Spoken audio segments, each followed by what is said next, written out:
పాండు, శ్రీలక్ష్మి వాళ్ళైతే అలా బండి మీద వెళ్తూ ఉంటారు. వాళ్ళు వెళ్తూ ఉండగా ఇంతలో చెంగయ్య అదే రోడ్డు మీద వస్తూ ఉంటాడు. ఇక చెంగయ్యని చూసి పాండు అయితే ఒక్కసారిగా బండి ఆపి ఇలా అంటూ ఉంటాడు, నాన్న ఎలా ఉన్నావు నాన్న అని చెప్పి బండి ఆపి వాళ్ళ నాన్నని పలకరిస్తూ ఉంటాడు. దాంతో అక్కడ ఉన్న చెంగయ్య అయితే అక్కర్లేదు, మీ పలకరింపులు, మీ చూపులు, మీ మాటలు ఏమీ అక్కర్లేదు, మర్యాదగా ఇక్కడి నుండి వెళ్ళండి అని చెప్పి అంటూ ఉంటాడు. అది వినగానే అక్కడ ఉన్న శ్రీలక్ష్మి బండి దిగి, ఆగండి, ఇప్పుడు నేను ఇతని సంగతి చెప్తానని చెప్పి శ్రీలక్ష్మి తన కొంగుని ముందుకు తీసుకొని, ఏంటి మామగారు, ఏంటి మీరు చేస్తున్న పని ఏమీ బాగోలేదు అని చెప్పి అంటుంది.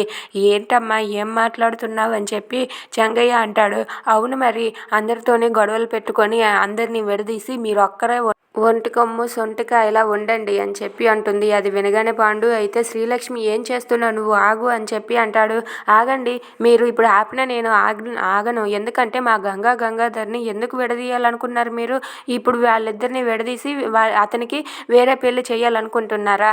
అసలు మీకు అలా ఎలా ఆలోచన వచ్చిందని చెప్పి శ్రీలక్ష్మి చెంగయ్యని అంటూ ఉంటుంది. అది వినగానే చెంగయ్య అయితే, అవును, వాడు నా కొడుకు, వాడికి ఎన్ని పెళ్ళిళ్ళైనా చేస్తాను, నా ఇష్టం, అది మధ్యలో అడగడానికి నువ్వెవరు అని చెప్పి అడుగుతూ ఉంటాడు. అది వినగానే అక్కడ ఉన్న శ్రీలక్ష్మి అయితే, ఏంటి మామగారు, గంగకి ఎవరు లేరనుకుంటున్నారా? గంగకు నేనున్నాను.